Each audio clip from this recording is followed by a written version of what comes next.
வணக்கம். இப்போ நாங்கள் என்னை பற்றி அறிமுகம் கொடுத்துக்கவே இல்லைன்னு நினைக்கிறேன். என்னுடைய அறிமுகம் பார்த்தீங்கன்னா, என்னுடைய சொந்த ஊர் சேலம் மாவட்டம் ஓமலூர்.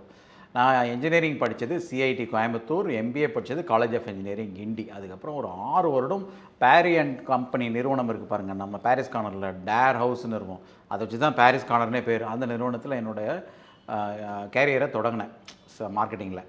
அதுக்கப்புறம் தான் சுயதொழில் முனைவோராக என்னுடைய கேரியருக்கு நான் மாறினேன். ஒரு பெரிய ஷிஃப்ட்டு. அது மாறும் பொழுது நம்ம சுற்றி இருக்கிற சொந்த பந்தங்கள், நட்பு யாருமே அதை ஊக்குவிக்கல. அவங்க மேலே தப்பு சொல்ல முடியாது. ஆனால் அன்றைய காலகட்டத்தில் 25-30 வருஷத்துக்கு முன்னால், 25 வருஷம் காலகட்டத்தில் அப்போ தொழில் முனைவதுங்கிறது கொஞ்சம் ஆபத்தான விஷயம் அப்படிங்கிற மாதிரி தான் இருக்கும். அதனால முதல் தலைமுறை தொழில் முனைப்பவன். ஆனால் நான் தைரியமாக இறங்கணும். நானும் என் மனைவியை மட்டும் பேசி முடிவு செஞ்சு இறங்கணும்.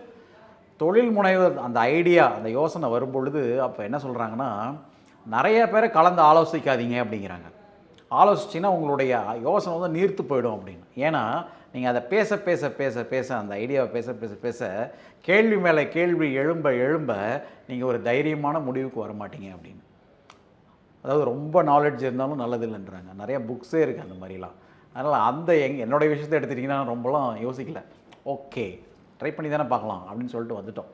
ஒரு கம்ஃபர்டபுளான ஜாப் நான் இருந்த ஜாப். ஏன்னா அன்றைய காலகட்டத்தில் இன்றைக்கும் பேரி நிறுவனம் இன்றைக்கி தமிழகத்தின், இந்தியாவின் தலை சிறந்த டாப் 10 நிறுவனங்களில் ஒன்று. அந்த வேலையை விட்டுட்டு இங்கே வந்து நம்ம இன்றைக்கி எனக்கு கேட்டிங்கன்னா நீங்கள் மகிழ்ச்சியாக இருக்கீங்களா?